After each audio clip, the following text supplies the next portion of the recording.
Hi, I'm a California grandmother of 10, and I find my recent Newsweek magazine cover despicable and sexist, featuring Sarah Palin.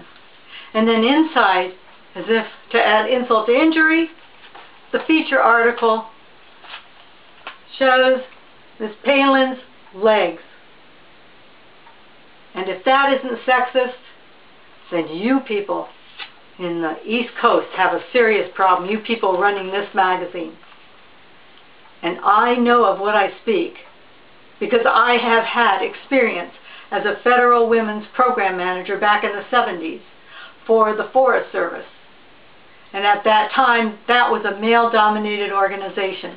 There were many challenges for men and women to overcome. And we did. And we didn't do this, Newsweek. We were not sexist when we got done with our programs. In fact, let me tell you a little story. Back after I completed my work as a federal women's program manager, I was given this award from the United States Department of Agriculture,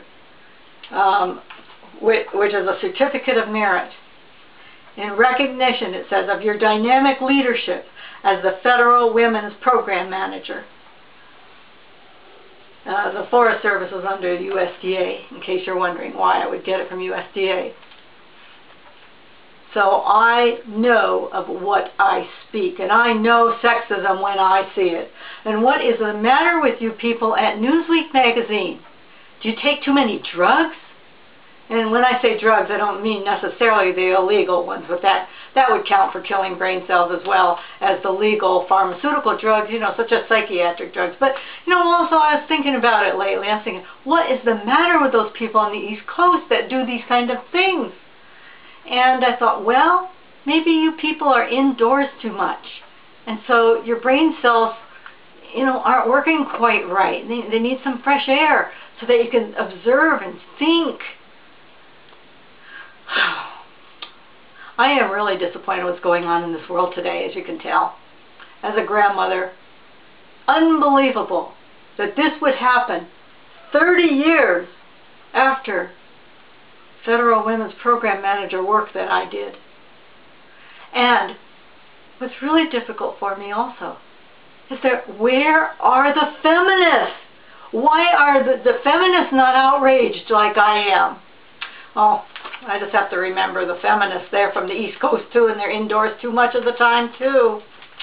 Oh, I guess that's what's wrong with it.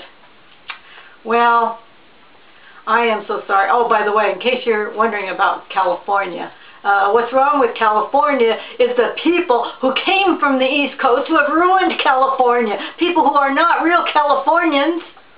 You know, Nancy Pelosi, she's not a Californian. Probably, if you would check it out, I don't know if this is true or not, so don't take this as gospel truth, but you could investigate it. If you're a reporter for Newsweek, why don't you investigate it and find out how much time Nancy Pelosi has actually spent in California? Or Susan Davis, or, you know, that other senator called Feinstein. How many years have they actually spent in California? And they're representing California? They're not Californians. I'm sorry. You Newsweek people need to start doing some research and become real reporters and become real writers so that we don't have this despicable, sexist magazine that, well, I guess we could call it a tabloid magazine. And in this house, we may end up dumping our subscription. Oh, and by the way, in case I see what, you know, how you profile the people that follow, you know, Palin. And I look at that and I say, I'm a Palin follower.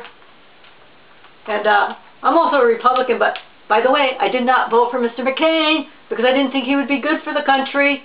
Well, I didn't vote for Obama either, for that matter. But if this woman ran, I definitely would vote for her. And I would be glad to pound the pavement for this woman who knows what's wrong with America and is willing to serve. Wake up, Newsweek.